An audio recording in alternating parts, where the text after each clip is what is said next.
Bonsoir Aymeric Rouillac. Bonsoir Aurélien, quelle joie de revenir sur ce plateau. Je suis un petit peu perplexe. Comme disait le président Valéry Giscard d'Estaing, tu sais, il y a des lits aussi comme ça qui ont une taille intermédiaire entre 1 et 2. Le président Giscard d'Estaing disait ce sont des lits à 3 fesses. Ah bah. Et je crois que nous avons sur le plateau de TV Tour ce soir un canapé à 3 fesses. Mais c'était un peu la volonté volonté à deux, quoi. la proximité, c'est ce qui caractérise TV Tour et Local Génial et c'est parfait. C'est toute petite Émilie à côté, tout va bien se passer. Je suis pas petite. Aymeric, on va parler d'un pichet trompeur, de 2 pichets trompeurs. Alors on s'est posé la question avec Émilie, c'est quoi cette histoire absolument farfelue? Écoute, je suis venu avec 2 pichets. Émilie, toi qui connais tout de la Touraine, ça peut être une question pour Kevin Ménérion. J'ai toujours été extrêmement bonne en démonstration d'objets d'Aymeric Rouillac. On va bosser ensemble. Ce sont 2 pichets, donc le pichet se fait pour servir du vin. Et tu vois Aurélien, ce qui m'intéresse particulièrement ici, c'est que ce sont des pichets qui ont un super décor. Ils sont fabriqués à Nevers, une ville sur la Loire début du 19e siècle. Et là, on a des activités de Loire. Tu reconnais ici le vigneron qui est en train de vendanger. On met en tonneau, et puis le vigneron, une fois que la récolte est terminée, eh bien, va partir À la chasse. à la chasse. C'est un pichet qu'on appelle patronymique, puisque tu peux voir le nom de son propriétaire. Il s'appelait Jacques Garnier en 1761. Et on Il connaît était sa marinier. profession aussi, il était marinier.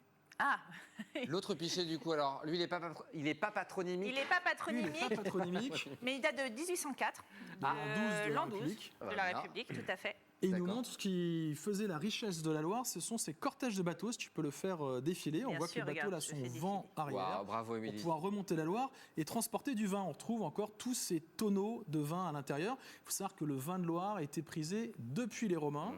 Jusque sous Louis XIII, c'était le vin qui était le plus prisé en France. C'était le cépage. Question pour un rayon. Lyon, Quel était le cépage qu'on utilisait dans le Val-de-Loire jusqu'au XVIIe siècle? alors là, tu Le me cépage roi, gamais, non c'était l'Auvergnat qui venait de la Limagne. Et quand on a changé de cépage, on est passé au gris meunier, eh bien la qualité a baissé, le rendement a augmenté. Et c'est à partir de ce moment-là qu'on a moins de vin de Loire, en tout cas sur les grandes tables. Maintenant qu'on a de nouveaux cépages, je suis sûr que ça va revenir. Je vais le noter. Peut-être dans ces pichets trompeurs. Alors c'est quoi l'utilité d'un pichet trompeur? C'est un pichet que tu offres à un ami. Je ne peux pas te l'offrir, mais j'aimerais que Pourquoi tu expliques. Parce qu'ils ne m'appartiennent pas, comme tu le sais, c'est pas parce que tu n'es pas mon ami, bien au contraire. J'aimerais que tu essayes de comprendre, Émilie, qu'il y a un pichet aussi, quel pouvait être le fonctionnement et comment on peut se servir, parce que ce pichet, pour les téléspectateurs qui le voient, eh bien, Il ils est sont- troué. Bah, si je fais ça, ça va couler par là en fait. Comment Il est faire troué de pour partout. boire dans ce pichet, avec ce pichet? Eh Émilie, une ben, idée eh ben. Comme ça, hop, tu vois. Ah, comme ça, ouais, là, tu t'en mets Je sais pas, partout, t'as ton bavoir. avec une paille. C'est improbable. Avec une cette histoire. paille. L'idée d'Émilie est excellente. Est-ce que tu vois que tout le long du col, tu as des boursouflures à l'extérieur, Là, avec des petites tétines? ça ouais, ici, juste ici. Exactement. Eh bien, lorsque tu aspires l'une de ces tétines, tu vas pouvoir aspirer à l'intérieur du pichet. Ce que tu vois au fond de ton pichet, il y a un petit trou Comme ça. Ah, ça y est, je le vois. pour pouvoir aspirer le vin. En fait, d'accord. Ok. Donc c'est par ces petites C'est tétines creux. qu'on pouvait récupérer le cépage. C'est creux à l'intérieur, si ce n'est que c'est Ouais, pour je faire une blague à un ami. C'est pour ça, tu offres ça à quelqu'un à boire, il va s'en mettre partout, il va se dire, t'es pas très sympa. Ouais. Avec un ami, ça va pouvoir passer. Tu aspires à travers la tétine, si ce n'est qu'à chaque fois, il y a un petit test. Est-ce que tu vois, Émilie? On aura Sous balayé, on aura l'anse- aspiré à travers des tétines, Sous c'est l'anse n'importe quoi. ici, tu as un trou. Ah oui. Il y a un trou juste à ce niveau-là. Et si avec ton doigt, tu Ah, ne bloques pas le eh ben trou, non. eh bien, tu ne pourras pas aspirer. Voilà Par pourquoi contre, on appelle donc ça. si je bloque le trou là et que je fais Et tu comme ça, aspires ça fort sur passe la par tétine. l'anse en fait. Voilà. Et voilà. Et là, tu pourras boire dans Et le le- pichet trompeur. Et Mais le à Pérou quoi ça est sur sert TV Tour Val de Loire. On est On peut sur faire de la TV Tour musique Val de aussi Loire. peut-être.